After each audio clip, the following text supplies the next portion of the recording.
안녕하세요. 말씀 한 줌. 오늘은 로마서 15장 7절에서 13절 말씀을 함께 살펴보도록 하겠습니다. 제가 먼저 본문을 읽을게요. 그러므로 그리스도께서 우리를 받아 하나님께 영광을 돌리심과 같이 너희도 서로 받으라.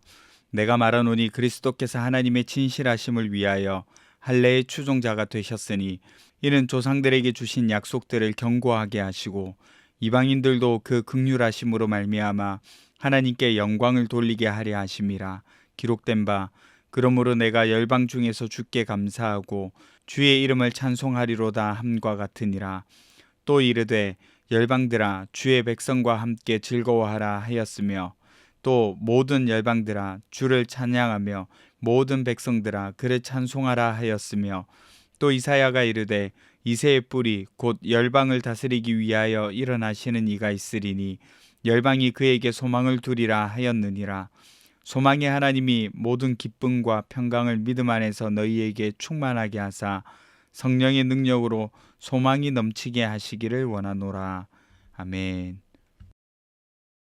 여러분, 우리가 요 며칠 믿음이 강한 자와 믿음이 약한 자에 대해 바울이 어떤 생각을 가지고 있는지 살펴봤어요.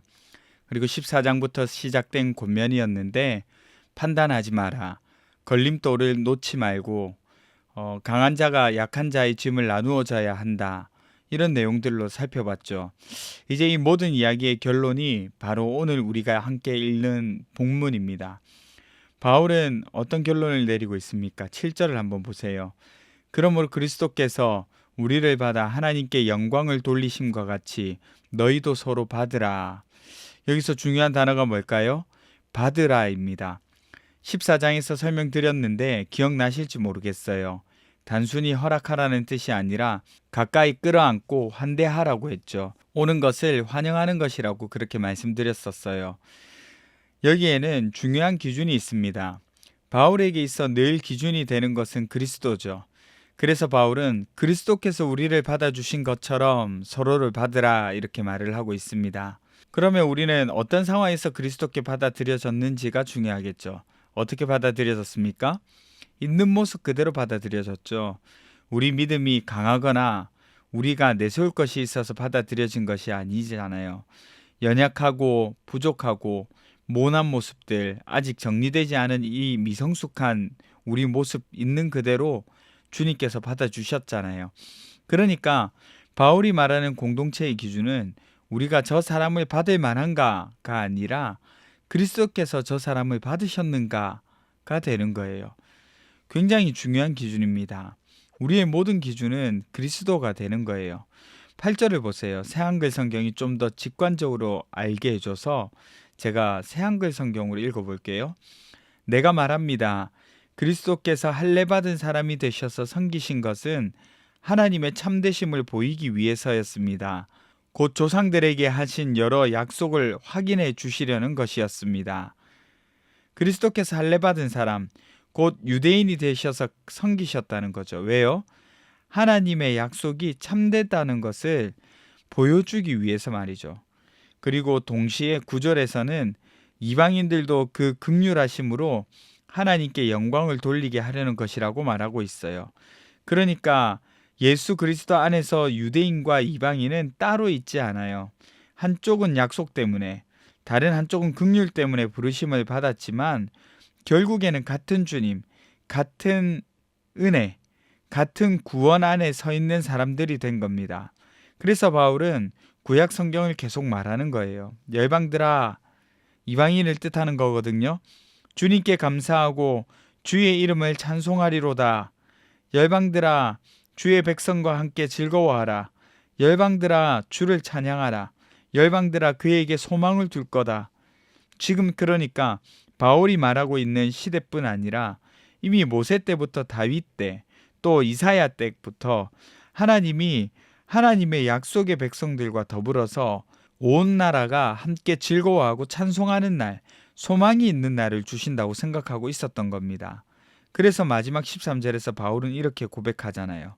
소망의 하나님이 모든 기쁨과 평강을 믿음 안에서 너희에게 충만하게 하사 성령의 능력으로 소망이 넘치게 하시기를 원하노라.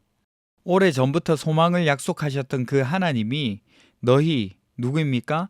믿음이 강한 자와 약한 자 모두에게, 곧 교회에게 믿음 안에서 기쁨과 평강을 넘치게 해주신다고 말하는 거죠. 그리고 성령의 능력으로 소망이 넘치게 하신다고 하십니다. 그러니 서로를 받아주는 공동체, 그리스도께서 하신 방식으로 서로를 대하는 공동체, 곧 교회는 기쁨과 평강이 그리고 소망이 넘치게 되는 거죠. 이제 오늘 말씀이 우리에게 전해주는 메시지가 무엇이겠습니까? 여러분, 며칠에 걸쳐서 말하는 결론은요, 교회에서 타인을 바라볼 때 우리는 무의식적으로 사람을 내 신앙, 내 경험, 내 취향, 내 지식으로 그 사람을 평가하거든요. 그래서 우리는 그 사람에 대한 거리감을 가지기도 하는데요. 그런데 여러분, 그러면 우리는 자연스럽게 내가 저 사람을 받아들일 수 있을까라는 질문을 하게 된다는 거죠. 그러나 바울은 믿음을 가진 사람들이 그렇게 판단하기를 원하지 않는다라고 말합니다. 타인을 바라볼 때에 그리스도께서 저 사람을 받으셨는지를 보라는 거죠. 내가 기준이 아니라 그리스도가 기준이 되는 겁니다. 아니, 그럼 그 사람은 그리스도께 받아들여졌는지 그렇지 않은지 어떻게 우리가 알 수가 있나요? 물론 우리가 알 수 없는 영역이 있습니다. 그러나 나를 생각하면 이해가 되는 부분이 분명히 있어요. 오늘 7절이 말하잖아요. 그리스도께서 우리를 받아 하나님께 영광을 돌리신과 같이. 이 말은 그리스도께서 나를 받아주신 방식으로 받으라는 말입니다. 곧 우리가 아직 죄인이었고, 우리가 미숙했고, 우리 이해가 부족하고 지식도 부족하고 어둠 가운데 있었을 때, 제 잘난 맛에 살고 있었을 때 주님이 우리를 받아주신 것, 있는 모습 그대로 받아주신 것을 기억하라는 거예요. 또 주를 위한다는 분명한 목적이 있는지도 중요한 기준이 됩니다. 이 사실을 기억하시고 하나님의 기쁨과 평강과 소망이 우리 교회에 흘러 넘쳤으면 좋겠습니다. 기도합시다. 첫 번째는요, 사람을 보는 제 기준을 내려놓고 그리스도의 받아주심이 기준이 되게 해주세요. 두 번째는 소망의 하나님이 우리 교회의 성령의 능력으로 기쁨과 평강과 소망이 넘치게 해주세요. 우리 함께 기도하며 나가겠습니다.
하나님, 나의 기준을 내려놓고 그리스도의 받아주심이 다른 사람을 바라보는 기준이 되게 해주십시오. 또 우리 소망의 하나님께서 우리 교회에, 내가 속한 모든 공동체에 기쁨과 평강이 넘칠 수 있도록 도와주시옵소서. 감사드리며 걸어가신 예수님 이름으로 기도드립니다. 아멘. 여러분, 오늘도 기쁨과 평강과 소망이 넘치는 하루 되셨으면 좋겠습니다.